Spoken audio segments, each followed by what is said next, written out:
Olá, gente! Bom, tá se aproximando cada vez mais o Natal, né? Aquele tempo que a gente ouve a Simone cantando, então é Natal muitas vezes durante o tempo todo, quase. Mas mais do que isso, é tempo de viver outras boas tradições, né, gente? Como montar o presépio do Natal, que tem o quê? Tem lá a manjedoura, que vai acolher Jesus, tem José, tem Maria, tem os pastores, os animaizinhos, e quem? Os magos, os reis magos, o Baltazar, o Belchior e o Gaspar. Mas esse povo aí que eu acabei de citar, tinha esses nomes mesmo? Eles eram reis ou eram magos? Ou eram reis magos? Quantos eles eram, na verdade? Essas e outras curiosidades nós vamos saber nesse vídeo de hoje, em mais um episódio das nossas Curiosidades Bíblicas, edição Natal. Bom, e eu já convido você que acabou, né, de chegar aqui no nosso canal e não está inscrito, se inscreve, tá bom? E aí, junto com todo mundo, curte esse vídeo, compartilha ele com seus irmãos, com seus amigos, com outras e muitas pessoas que também querem e desejam aprender mais sobre a palavra de Deus. Bom, nosso tema de hoje, como eu falei, são os reis magos, tá? E reis a gente coloca entre aspas, tá bom? Que aparecem lá no texto de Mateus 2, do 1 ao 12, certo? Mateus 2, do 1 ao 12 é o texto que nós vamos ler hoje e nós vamos tirar algumas curiosidades sobre esses textos, especificamente sobre esses meninos aí, os magos do Oriente. O texto diz assim: depois de Jesus ter nascido em Belém da Judéia, no tempo do rei Herodes, chegaram a Jerusalém magos do Oriente que perguntaram: onde está o recém-nascido, o rei dos judeus? Vimos a sua estrela no Oriente e viemos adorá-lo. Ao saber disso, o rei Herodes ficou alarmado e, com ele, Jerusalém inteira. Ele reuniu todos os sumos sacerdotes e os escribas do povo e indagava deles onde o Cristo deveria nascer. Responderam: em Belém da Judéia, pois assim foi escrito por meio do profeta. E tu, Belém, terra de Judá, de modo algum és a menor entre as principais cidades de Judá, porque de ti sairá um chefe que será o pastor de meu povo Israel. Então Herodes chamou secretamente os magos e inquiriu deles o tempo exato em que a estrela havia aparecido.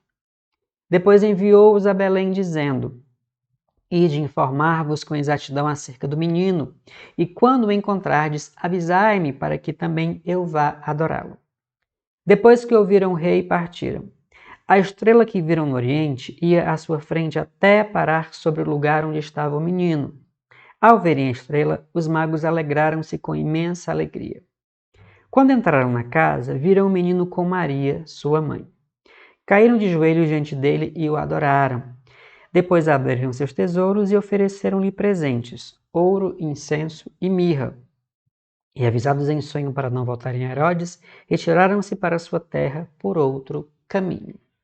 Bom, vamos aqui basear as nossas curiosidades bíblicas no que diz o texto, tá bom? E alguns outros elementos no que dizem algumas tradições. É importante pensar que, olha, a nossa fé católica, ela se baseia, tá? Ela se fundamenta, tá? Ela se solidifica através da Sagrada Escritura e da tradição. E é uma tradição com T maiúsculo, tá? Não é qualquer tradição, não. É aquilo que vem desde a origem do, né, do cristianismo, com Jesus e os seus apóstolos, tá bom? Mas, claro, a nossa fé, o nosso conhecimento, ele vai crescendo com o tempo. A nossa fé não é estática, a revelação não é estática. E alguns elementos, eles são considerados centrais para a nossa fé, que é a Bíblia e aquilo que a tradição tem maiúsculo, e alguns elementos são elementos ditos periféricos, que nos ajudam, que têm uma relevância, mas acreditar ou não significa que a gente vai se salvar ou não, tá bom? Por exemplo, saber os nomes dos reis, né, dos ditos magos do Oriente. As tradições dizem que os nomes são Gaspar, Baltazar e Belchior ou Melchior.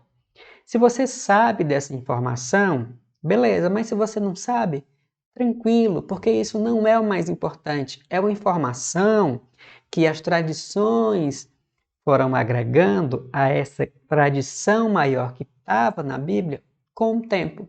O importante é você entender o que esse texto aqui sobre esses magos está falando, tá bom? Mas vamos aqui destrinchar um pouquinho. Primeiro, a gente, acredita que são 3, e aí nomeia cada um deles. Bom, o texto não fala de 3 magos, fala de os magos do Oriente. Quantos eles eram? Não está confirmando, não está afirmando. Só falam que eram magos, tá? Tem tradição que diz que eram 4, tem até um filme, muito antigo que fala do quarto mago e tal, que não conseguiu lá chegar a tempo, de ir na caravana com os outros 3. E tem uma tradição, gente, que fala que eram 12 os magos do Oriente. Quantos eles eram? Se o texto não diz, isso não é o mais importante, tá bom? O importante é que eles estavam lá e foram fazer o papel, cumprir as profecias, tá bom? Meu irmão, mas de onde é que vem? São Beda traduziu um texto que é datado lá do ano 500, tá bom? É chamado, o nome desse escrito é Scepta Latina Barbari, tá bom? Que fala, certo, sobre esses magos e apresenta esses nomes, tá? Gaspar, Baltazar e Belchior, certo? Como eu falei, a nossa tradição, ela vai agregando alguns elementos, tá bom? Que não são fundamentos de fé, mas são interessantes, tá bom? Mas por que dizem que eles eram reis? Bom, existe um texto, tem uma passagem bíblica de Isaías, no capítulo 60, do versículo de 3 a 6, que fala, gente, sobre um novo trunfo de Jerusalém, tá? A nova glória de Jerusalém. Jerusalém estava passando por um momento de dificuldade, então esse livro de Isaías fala de esperança, de novos tempos. Jerusalém, já foi um lugar da glória de Deus, de muitas manifestações, passou por dificuldades, então o profeta está dizendo que esse tempo vai voltar. Tanto que os outros povos vão reconhecer tamanha grandeza de Israel e vão lhe enviar presentes, ou vão lá mesmo lhe levar presentes. Entre os presentes citados nesse texto, que você vai conferir depois, tá bom? Vou colocar aqui ele de novo na tela para que você não esqueça. Isaías 60, do versículo de 3 a 6. Tá? A passagem é bem maior, mas o trecho que fala especificamente sobre o que eu estou dizendo é esse. Bom, entre os presentes estão 2 dos 3 que foram dados pelos magos do Oriente. Ouro e incenso.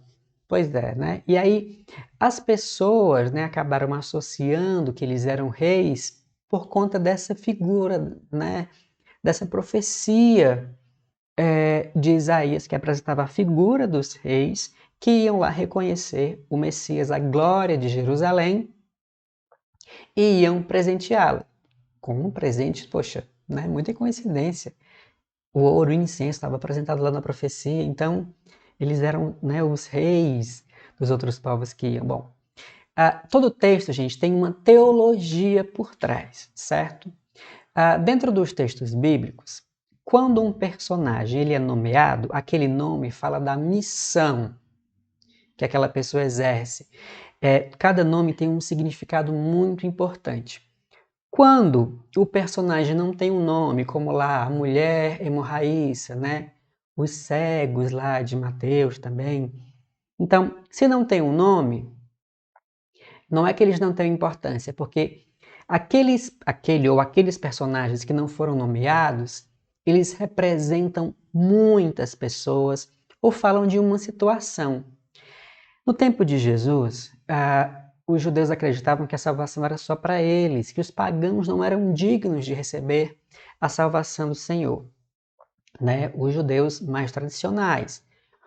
Existiam os outros, de uma fé mais universal, acreditavam que sim, que Jerusalém foi escolhida como lugar para manifestação da glória de Deus, que iria irradiar o mundo inteiro. Então, eles iam também levar essa salvação para outros povos. Então, os magos do Oriente representam esses povos que também vão beber da salvação de Deus, tá? É o aspecto universalista da salvação. Então, tê-los ali é muito importante para dizer que Jesus não veio só para um povo, mas veio para salvar o mundo inteiro. Olha que bênção. Bom, e aí eu vou dar aqui um bônus para você, certo?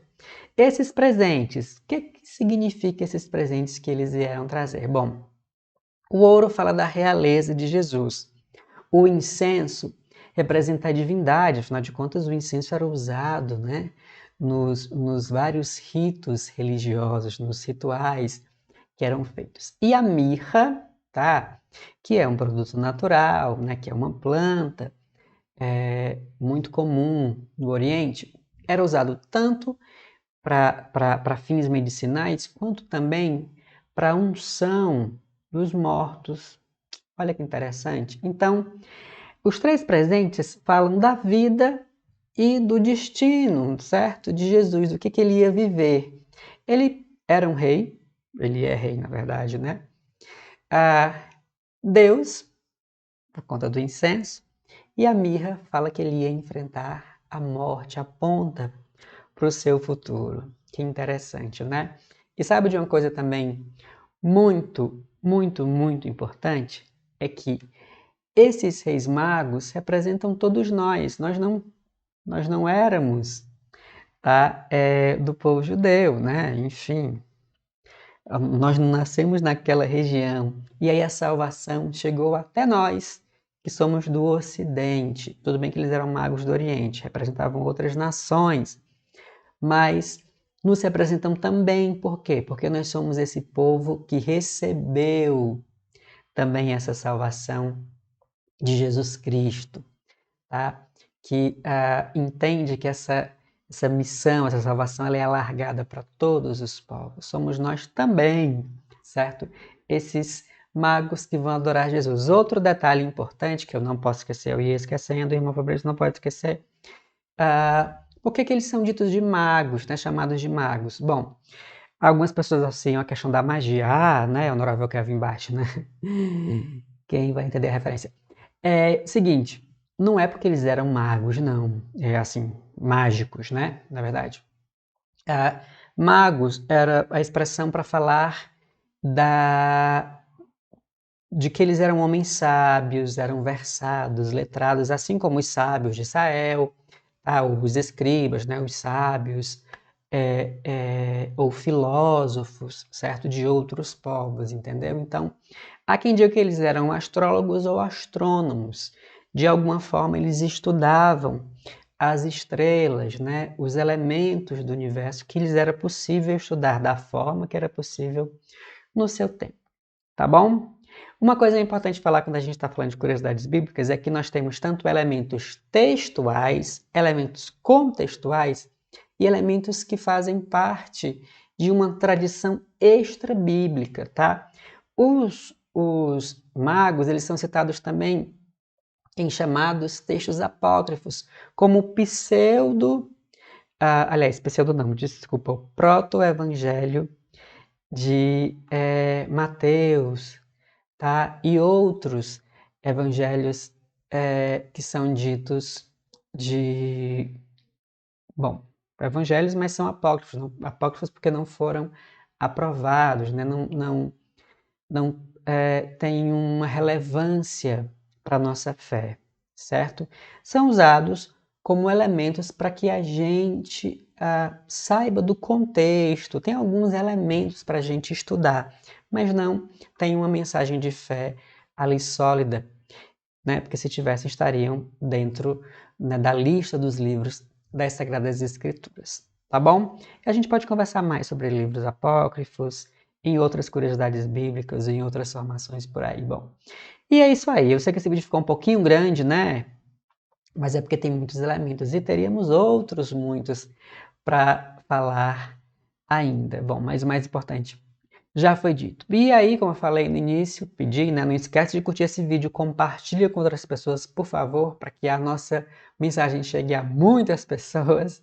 E claro, se você chegou aqui, seja bem-vindo. Se inscreve no nosso canal e não esquece de acionar o sininho da notificação para você saber quando a gente posta vídeo e partilhar conosco de tudo que a gente tem preparado, tá bom? Um grande abraço para vocês, fiquem com Deus e a gente se encontra nas próximas curiosidades bíblicas. Até lá!